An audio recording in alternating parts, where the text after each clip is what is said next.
Alright guys, welcome back to the next video. So in the previous video we created the main screen and we created a quick timer which would hold our splash screen for a second and then go to the authentication screen.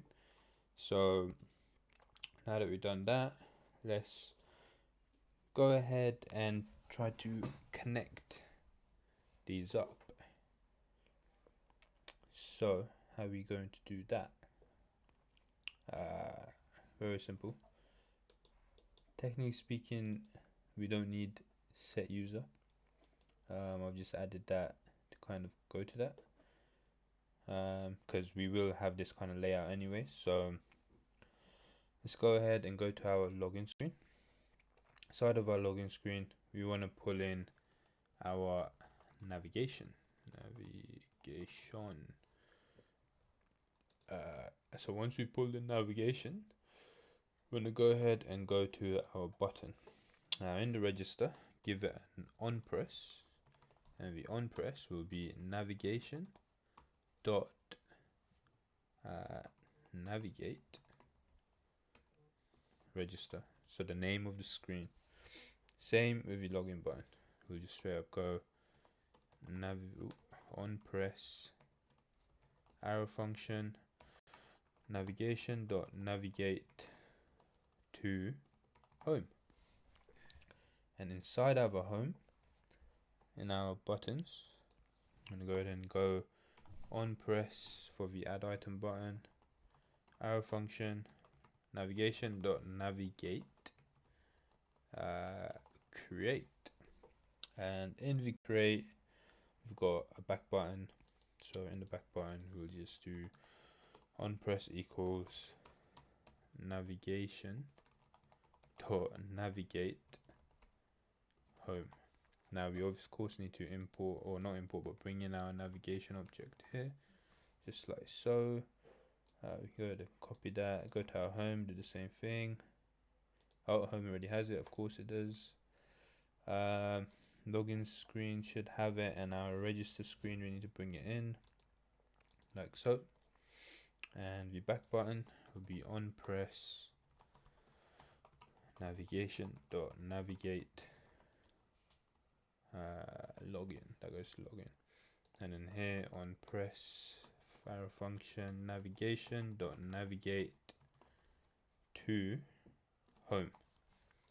Great, so you got that. Refreshing, refreshed. Let's go ahead and do a full refresh so that we can see the splash screen as well. So splash screen for a second, boom, nice. So if we click register, register screen, sweet. Click back to login, hit login. Got an, what was that error? That was an interesting error. Let's see what the error was. Name home was the handle. Do you have a screen named home? Do we have a screen named home? We do, but it's hidden. Right. What do I mean by hidden? It's not actually rendered because of course we don't have any rendering here. So we could, for the time being, go ahead and bring these two just so we can demonstrate it up here. Save that. So now it's part of the authentication screen. And once we do that, let's go back here, hit login, and hey, we're now home screen. Hit add item. Let me just refresh it because that banner at the bottom sticks for some reason. Bring in login, add item, and there's our create screen. Back logout isn't doing anything because didn't set that up, but you get the idea. All we're going to do now is actually set it up so it's not like that, because we wanna base our login authentication on data, not just, you could do that quick and easy, but it's not connected to any data, it's not dynamic, and you don't know which users logging in, what's going on. So let's undo all of that, bring that back. Cool. Let's go ahead and we'll keep that for now, that's fine. We are going to need to prepare another class, and this is going to be called our provider. Now our provider is going to sit in our app.js class. We can get rid of these styles in our app.js class with our main screen, and our provider is going to act as our storage system. So what's inside of a provider? The provider has two main components. It has the state, which is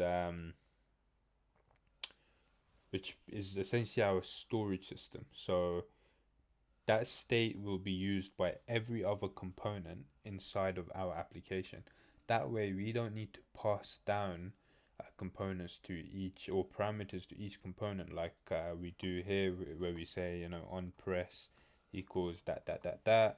We might want to use that on press somewhere else, so we could have it saved globally instead and just call it directly into that component.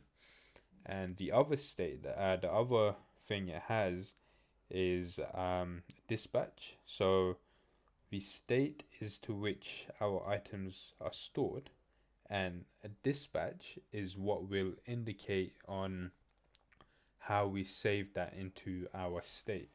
So with the dispatch, it connects directly with an action. So when we do an action, let's say we're going to log in, we're going to send a message saying login, and this message will then go, right, this person's logging in, so save user object to state, right? Something like that. But of course, that's not actual code. So I'll show you guys how to do an actual code. And to do that, we need to create a new class, and we'll make that globally to sit alongside app.js. New JavaScript file, and we'll call it provider, just like that. Click add, and now inside of our provider, we'll go ahead and import React from React, and so inside of React, not inside React, so once you've imported React, we'll need to also do a few things, is actually set up our state. So this video is already quite long, so what we'll do is stay here, and then I'll catch you guys in the next video. Thanks.